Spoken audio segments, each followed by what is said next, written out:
Start answering the first question, that whether Eric's consideration about cost or kinship is appropriate in selecting the animal model.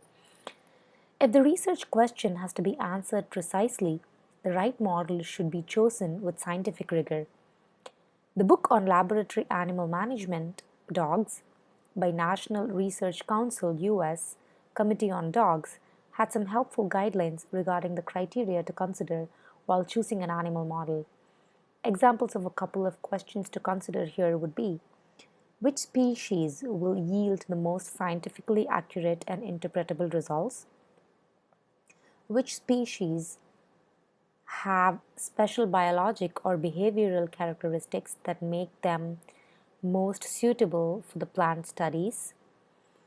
Which species that meet the above criteria are most economical to acquire and house? So funding is definitely a constraint, and choosing cats over rhesus monkey to answer the research question could still be reasonable within the purview of scientific rationale and feasibility. However, feeling a certain kind of kinship is very subjective and may not be an appropriate reason not to consider rhesus monkey as an animal model, because some people might feel close to dogs or cats or guinea pigs, or some people may not even want to do any animal research. So if the research is conducted according to IACO guidelines, good laboratory practices, and standard operating protocols, rhesus monkeys could be chosen as an animal model if appropriate and feasible.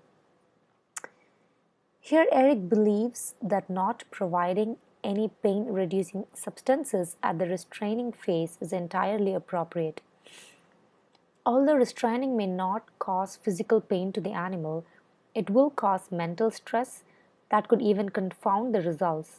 So, appropriate controls with vehicle treatment may be used to address this concern.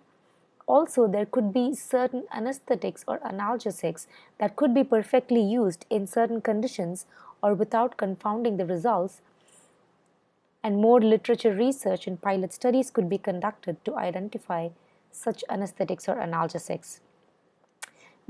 NIH Guide provides discussion to provide general guidance to principal investigators, veterinarians, and IACUCs in the difficult task of making the selection in a way that both ensures that pain and distress are prevented, that interferes least with the neurobiological measurements being undertaken.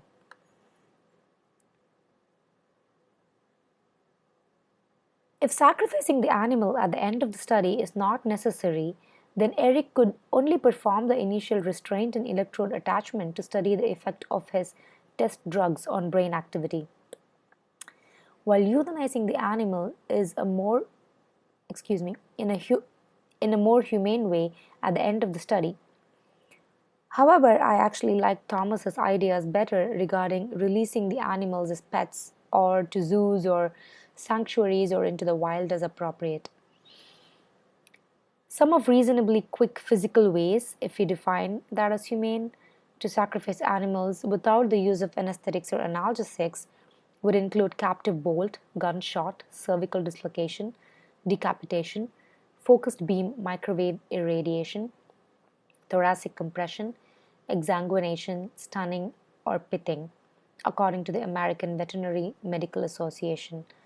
When properly used by skilled personnel with well-maintained equipment, physical methods of euthanasia may result in less fear and anxiety and be more rapid, painless, humane, and practical than other forms of euthanasia.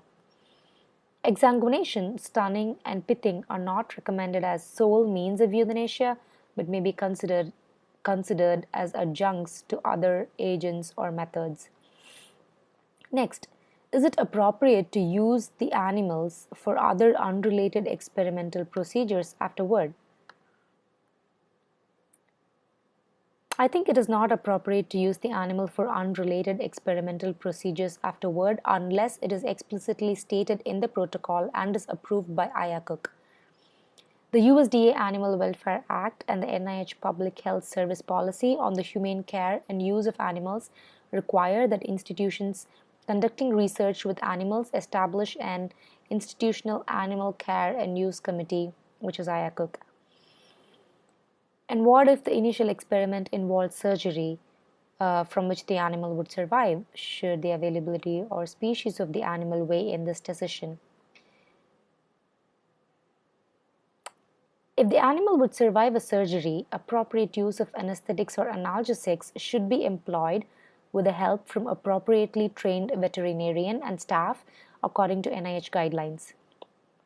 The NIH guide says that if a painful procedure must be conducted without the use of an anesthetic, analgesic, or tranquilizer because such use would defeat the purpose of an experiment, the procedure must be approved by the committee and supervised directly by the responsible investigator.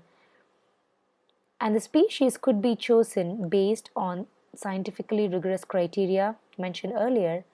However, I support the argument that different species have different levels of human-like qualities like rationality, emotion, linguistic comprehension, self-consciousness, and so on. This should be considered when choosing species. Thank you.